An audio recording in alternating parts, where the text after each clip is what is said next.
Breaking news చూస్తున్నాం. తెలంగాణలో మరోసారి ఎన్నికల హీట్ పెరగనుంది. రాష్ట్రంలోని మున్సిపల్ కార్పొరేషన్లు మున్సిపాలిటీలకు సంబంధించిన ఎన్నికల షెడ్యూల్ను ఎస్ఈసీ వాళ్ళు సాయంత్రం విడుదల చేయనున్నట్లుగా సమాచారం. ఈ నేపథ్యంలో ఎస్ఈసీ ఈరోజు ఉదయం జిల్లా కలెక్టర్లు, ఎస్పీలు, పోలీస్ కమిషనర్లతో సమీక్ష సమావేశం నిర్వహించింది.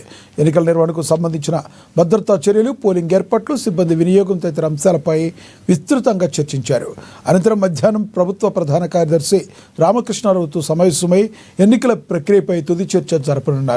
ప్రభుత్వ ఆదేశాల మేరకు ఫిబ్రవరి 15 లోపు మొత్తం ఎన్నికల ప్రక్రియ పూర్తి చేయాలని అధికారులు ప్రణాళికలు సిద్ధం చేశారు. కలెక్టర్లు సమర్పించిన నివేదికల ప్రకారం ఫిబ్రవరి 11 పోలింగ్ నిర్వహించడానికి, 13న లెక్కింపు చేపట్టడానికి అన్ని విధాల అనుకూలంగా ఉన్నట్లుగా సమాచారం.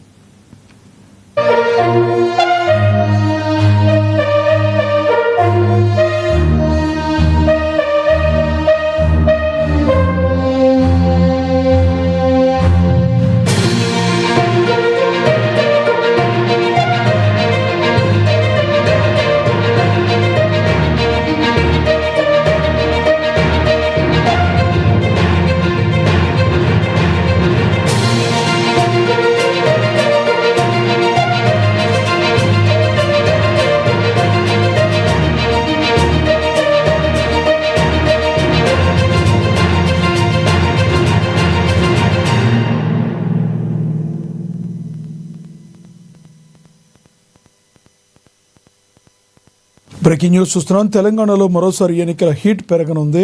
ఇక ఇదే విషయానికి సంబంధించి మరింత సమాచారాన్ని మా ప్రతినిధి హరీష్ ఫోన్ ద్వారా అందిస్తారు.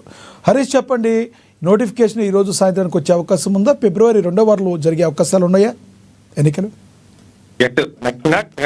బిగ్ అప్డేట్ అని చెప్పొచ్చు. తెలంగాణ రాజకీయాలకు సంబంధించి కూడా మరోసారి హీట్ పెరగనున్న నేపథ్యం అయితే కనిపిస్తోంది. మున్సిపల్ ఎన్నికలకు సంబంధించి కూడా ఈ రోజు నగర మోగనున్న నేపథ్యం అయితే కనిపిస్తా ఉంది. ఇప్పటికీ పలు దఫాలుగా కూడా ఈసీ కీలకంగా చర్చలు జరిపింది. మరోవైపు అధికారులతో కూడా వీడియో కాన్ఫరెన్స్ కావచ్చు, టెలికాన్ఫరెన్స్ లకు సంబంధించి కూడా సమావేశాలు నిర్వహించింది.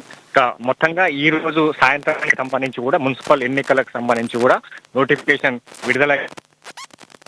ప్రధానంగా 7 నగరపాలక సంస్థలు, 116 పురపాలక సంఘాలకు సంబంధించి కూడా ఎన్నికలు నిర్వహించేందుకు ఈ రోజు నోటిఫికేషన్ ఏదైతే విడుదల చేసేందుకు ఈసీ సిద్ధమైన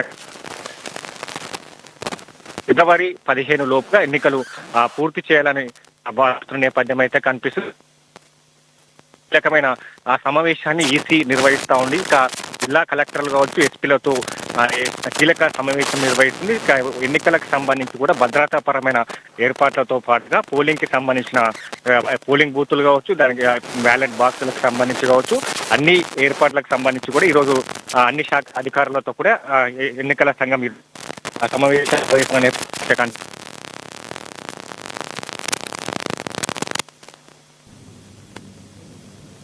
థ్యాంక్ యూ హరీష్.